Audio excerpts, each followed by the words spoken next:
ఓం శ్రీ మాత్రే నమః. అందరికీ నమస్కారం అండి. ఈ రోజున మనం 2025లో తులారాశి వారికి జరగబోయే శుభ ఫలితాలు అలాగే అశుభ ఫలితాలు తెలుసుకోబోయే ముందు ప్లీజ్ మన ఛానల్ని ఎవరైనా సబ్స్క్రైబ్ చేసుకోకపోతే సబ్స్క్రైబ్ చేసుకోండి. అలాగే చూసిన ప్రతి ఒక్కరూ లైక్ చేయడం మాత్రం మరవకండి. మీరు ఇచ్చే సపోర్ట్ మాకు చాలా విలువైనది. ఈ వీడియోని చివరి వరకు మీరు స్కిప్ చేయకుండా చూస్తేనే మీకు పూర్తి వృత్తాంతం అనేది తెలుస్తుంది.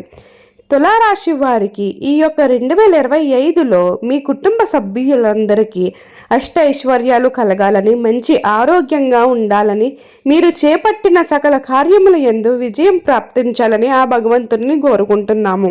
చిత్త 3, 4 పాదములు, స్వాతి 1, 2, 3, 4 పాదములు మరియు విశాఖ 1, 2, 3 పాదములు జన్మించిన వారు తులారాశికి చెందుతారు. తులారాశికి చెందిన స్త్రీ మరియు పురుషులకు 2025 సంవత్సరం మంచి ఫలితాలను ఇస్తుంది. సంవత్సరం ప్రారంభంలో కొన్ని ఇబ్బందులు ఎదురైనప్పటికీ మే నెల మధ్య నుండి మీ జీవితంలో అనుకూలమైన మార్పులు వస్తాయి. గురుగ్రహం మీ రాశిపై శుభ దృష్టిని ప్రసరించడం వల్ల మీ ప్రయత్నాలు ఫలవంతం అవుతాయి. మార్చి నెల వరకు శని ప్రభావం వల్ల కొన్ని ఆటంకాలు ఎదురవుతాయి. అయితే ఈ కాలంలో మీరు ఓపికతో సహనంతో వ్యవహరించాలి. మే నెల తర్వాత రాహు ప్రభావం వల్ల కొన్ని చిన్న సమస్యలు ఎదురైనప్పటికీ భయపడవలసిన అవసరం లేదు. ఎందుకంటే గురు అనుకూలత వల్ల వాటిని అధిగమించగలుగుతారు. మే తర్వాత మీ జీవితంలో ప్రతి రంగంలో పురోగతి కనిపిస్తుంది. కొత్త అవకాశాలు, విజయాలు మీ వైపు వస్తాయి. మీ ఆత్మవిశ్వాసం పెరుగుతుంది. మొత్తం మీద ఈ యొక్క 2025లో తులారాశి వారికి మే తర్వాత మంచి ఫలితాలు ఉంటాయి. తులారాశికి చెందిన స్త్రీ మరియు పురుషులకు 2025 సంవత్సరం మీ జీవితం ఎలా ఉండబోతుందో మరియు కుటుంబం, వృత్తి, ఆర్థిక స్థితి, వ్యాపారం, విద్య, ఆరోగ్యం, ప్రేమ మరియు వైవాహిక జీవితం మొదలైన రంగాలలో మీరు ఎలాంటి ఫలితాలు పొందుతారో అలాగే చేయవలసిన పరిహారాల గురించి వివరంగా తెలుసుకుందాం. తులారాశికి చెందిన స్త్రీ మరియు పురుషులకు కుటుంబ జీవితం ఈ సంవత్సరం ఈ విధంగా ఉండబోతుందో తెలుసుకుందాం. 2025 సంవత్సరంలో ప్రారంభంలోనే కొన్ని సవాళ్లను ఎదుర్కోవలసి వస్తుంది. మార్చి నెల వరకు శని ప్రభావం వల్ల కుటుంబ సభ్యులతో అభిప్రాయ భేదాలు తలెత్తవచ్చు. మీ మాటకు ఇతరులు వేరే అర్థాన్ని ఇవ్వవచ్చు. కాబట్టి మాట్లాడేటప్పుడు జాగ్రత్తగా ఉండాలి. మార్చి నెల తర్వాత పరిస్థితులు మెరుగుపడతాయి. కుటుంబంలో సామరస్యం పెరుగుతుంది. మే నెల మధ్య నుండి గురు అనుకూలత వల్ల కుటుంబంలో శుభకార్యాలు జరుగుతాయి. పెద్దల ఆశీర్వాదం, మార్గదర్శనం మీకు లభిస్తుంది. కుటుంబ సభ్యుల మధ్య ప్రేమానురాగాలు పెరుగుతాయి. కొత్త బంధుత్వాలు ఏర్పడతాయి. పిల్లల విషయంలో శుభవార్తలు వింటారు. గృహ నిర్మాణం, వాస్తు మార్పులు చేయడానికి అనుకూలమైన సమయం. అయితే ఈ యొక్క రాశికి చెందిన స్త్రీ మరియు పురుషులకు ఆర్థిక స్థితి ఈ సంవత్సరం ఏ విధంగా ఉండబోతుంది అంటే ఇప్పుడు తెలుసుకుందాం. ఈ యొక్క 2025 సంవత్సరంలో ఆర్థిక విషయాలలో మంచి ఫలితాలు ఉంటాయి. సంవత్సరం మొదటి భాగంలో ఆదాయం సాధారణంగా ఉంటుంది. కానీ మే నెల మధ్య నుండి మీ యొక్క ఆర్థిక స్థితి మెరుగుపడుతుంది. గురుగ్రహం ధనస్థానంపై అనుకూలమైన దృష్టిని ప్రసరించడం వల్ల కొత్త ఆదాయ మార్గాలు లభిస్తాయి. మార్చి నెల వరకు అనవసరమైన ఖర్చులు తగ్గించుకోవాలి. పొదుపు చేయడం మంచిది. పెట్టుబడులు పెట్టే ముందు జాగ్రత్తగా ఆలోచించాలి. మార్చి నెల తర్వాత శని ప్రభావం తగ్గడం వల్ల మీ డబ్బు సురక్షితంగా ఉంటుంది. అనవసరమైన ఖర్చులు ఉండవు. మీరు ఆర్థిక నిర్ణయాలు తెలివిగా తీసుకోగలుగుతారు. మే నెల తర్వాత పెట్టుబడులు లాభదాయకంగా ఉంటాయి. వ్యాపార లావాదేవీలు సజావుగా జరుగుతాయి. బ్యాంకు లావాదేవీలు, రుణాలు మంజూరు అవుతాయి. ఈ యొక్క తులారాశికి చెందిన స్త్రీ మరియు పురుషులకు ఉద్యోగం మరియు వృత్తి ఈ సంవత్సరం ఏ విధంగా ఉండబోతుందో ఇప్పుడు తెలుసుకుందాం. 2025 సంవత్సరం తులారాశి వారి వృత్తి జీవితానికి మంచి సమయం. గత సంవత్సరం కంటే ఈ సంవత్సరం మెరుగ్గా ఉంటుంది. ఉద్యోగ మార్పిడి ఆలోచిస్తున్న వారు మార్చి నెల త్వరగా ప్రయత్నించడం మంచిది. మే నెల మధ్య తర్వాత మరింత మంచి అవకాశాలు వస్తాయి. సంవత్సరం ప్రారంభంలో ముఖ్యంగా జనవరి నుండి మార్చి వరకు పనిలో జాప్యం ఉండవచ్చు.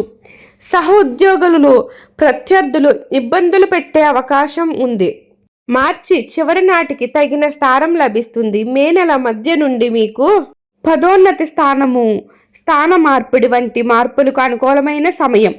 సంవత్సరం రెండో భాగంలో మంచి ఫలితాలను పొందుతారు. పై అధికారుల మద్దతు లభిస్తుంది. కొత్త నైపుణ్యాలు నేర్చుకుంటారు. అలాగే ఈ యొక్క తులారాశి వారికి చెందిన స్త్రీ మరియు పురుషులకు వ్యాపారం ఈ సంవత్సరం ఏ విధంగా ఉండబోతుంది అంటే, వ్యాపార రంగానికి మధ్యమ ఫలితాలను ఇస్తుంది. సంవత్సరం ప్రారంభంలో వ్యాపారం నెమ్మదిగా సాగుతుంది. కొత్త ప్రణాళికలను రూపొందించడం కష్టమవుతుంది. ప్రణాళికల్లో లోపాలు ఉండవచ్చు. అయితే మార్చి నెల తర్వాత శని అనుకూలత వల్ల మీ ఆలోచన శక్తి మెరుగుపడుతుంది. వ్యాపారంలో సానుకూల మార్పులు వస్తాయి. మే నెల మధ్య తర్వాత అనుకూలమైన వ్యాపారం విస్తరిస్తుంది. వ్యాపారం ప్రయాణాలు లాభదాయకంగా ఉంటాయి. పెద్దల సలహాలు మీకు మేలు చేస్తాయి. కొత్త భాగస్వాములు లభిస్తారు. వ్యాపార విస్తరణ అవకాశాలు వస్తాయి. బ్యాంకు సహకారం లభిస్తుంది.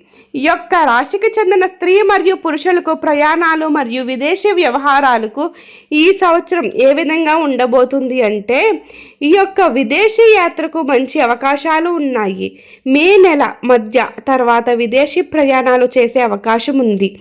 విద్య, ఉద్యోగం, వ్యాపార నిమిత్తం విదేశాలకు వెళ్ళే అవకాశం ఉన్నాయి. విదేశీ ప్రయాణాలు కూడా లాభదాయకంగా ఉంటాయి. తీర్థయాత్రలు చేసే యోగం ఉంది. ప్రయాణాలలో కొత్త పరిచయాలు ఏర్పడతాయి. విదేశాల నుండి శుభవార్తలు వింటారు. విదేశీ వ్యాపార భాగస్వాములతో లాభదాయక ఒప్పందాలు కుదురుతాయి. ఈ యొక్క తులారాశికి చెందిన స్త్రీ మరియు పురుషులకు ప్రేమ మరియు వైవాహిక జీవితం ఈ సంవత్సరం ఏ విధంగా ఉండబోతుంది అంటే, మిశ్రమ ఫలితాలు ఉండవచ్చును. మార్చి నెల వరకు శని ప్రభావం వల్ల ప్రేమ జీవితంలో నీరసం ఉండవచ్చు. సంబంధాలలో ఒత్తిడి ఉండవచ్చు. ఒకరినొకరు అపార్థాలు చేసుకునే అవకాశం ఉంది. మార్చి నెల తర్వాత పాత అపార్థాలు తొలగిపోతాయి. మే నెల తర్వాత రాహు ప్రభావం వల్ల కొన్ని అపార్థాలు తలెత్తవచ్చు. కానీ గురు అనుకూలం వల్ల వాటిని పరిష్కరించుకోగలుగుతారు. వివాహ యోగ్యులకు వివాహం కుదిరే అవకాశాలు ఉన్నాయి. వివాహితులకు దాంపత్య జీవితంలో మధురమైన క్షణాలు ఉంటాయి. ఈ యొక్క తులారాశికి చెందిన స్త్రీ మరియు పురుషులకు ఆరోగ్యం విషయంలో ఈ సంవత్సరం ఏ విధంగా ఉండబోతుందంటే, ఈ యొక్క మే నెల వరకు గురు ప్రభావం వల్ల చేతులు, నడుము, కడుపుకు సంబంధించిన సమస్యలు రావచ్చు. మార్చి నెలలో శని ప్రభావం వల్ల నోరు, కడుపుకు సంబంధించిన ఇబ్బందులు ఉండవచ్చు. మే నెల తర్వాత రాహు ప్రభావం వలన జీర్ణ సమస్యలు రావచ్చు. సంవత్సరం మొదటి కొన్ని నెలలు ఆరోగ్యాన్ని జాగ్రత్తగా చూసుకోవాలి. ఆహార నియమాలు పాటించాలి. వ్యాయామం చేయాలి. మానసిక ఒత్తిడిని నియంత్రించాలి. భయపడవలసిన అవసరం లేదు. ఎందుకంటే మే నుండి గురుడు మరియు శని యొక్క అనుకూలమైన స్థితిలో ఉంటారు. దీనివల్ల మీకు ఆరోగ్యం మెరుగుపడుతుంది. ఈ యొక్క తులారాశికి చెందిన విద్యార్థులు ఈ యొక్క 2025 సంవత్సరంలో తులారాశి విద్యార్థులకు మిశ్రమ ఫలితాలు ఉంటాయి. వ్యాపార ప్రారంభంలో చదువుపై ఈ సంవత్సరంలో మీరు చదువుపై శ్రద్ధ లేని విద్యార్థులకు ఫలితాలు బలహీనంగా ఉంటాయి. శ్రమించి చదివే విద్యార్థులకు మంచి ఫలితాలు సాధిస్తారు. మే నెల మధ్య నుండి విద్యారంగంలో గణనీయమైన పురోగతి, ప్రోత్సాహకరమైన ఫలితాలు ఉంటాయి. విదేశీ విద్య చేయాలనుకునే వారికి మంచి అవకాశాలు ఉన్నాయి. ఈ యొక్క రాశి వారు చేసుకోవాల్సిన పరిహారాలు ఎలా ఉన్నాయి అంటే, శుక్రవారం నాడు దుర్గాదేవి ఆలయాలను సందర్శించాలి. అలాగే అమ్మవారికి కుంకుమార్చన చేయించుకోవాలి. మీకు వీలైతే నెలలో ఒకసారి మీరు శివాలయంలో అభిషేకాలు చేయించాలి. పంచాక్షరి మంత్రం జపించాలి. హనుమాన్ చాలీసా పారాయణం చెయ్యాలి. హనుమాన్ చాలీసా పారాయణం చేయడం వలన అడ్డంకులు తొలగిపోతాయి. మంగళవారం హనుమాన్ దేవాలయం సందర్శించాలి. ప్రతిరోజు కూడా ఇంట్లో దీపాన్ని వెలిగించాలి. అలాగే తులసి చెట్టుకు పూజ చెయ్యాలి. గణపతి పూజ చేయడం వలన అడ్డంకులు తొలగిపోతాయి. గాయత్రి మంత్రం జపం చేయడం వలన మానసిక శాంతి లభిస్తుంది. ప్రతిరోజు ఉదయం గాయత్రి మంత్రం 108 సార్లు జపించడం వలన మీకు అంతా శుభమే కలుగుతుంది. ఓం శ్రీ మాత్రే నమః. ప్రతి ఒక్కరికి నా ధన్యవాదములండి.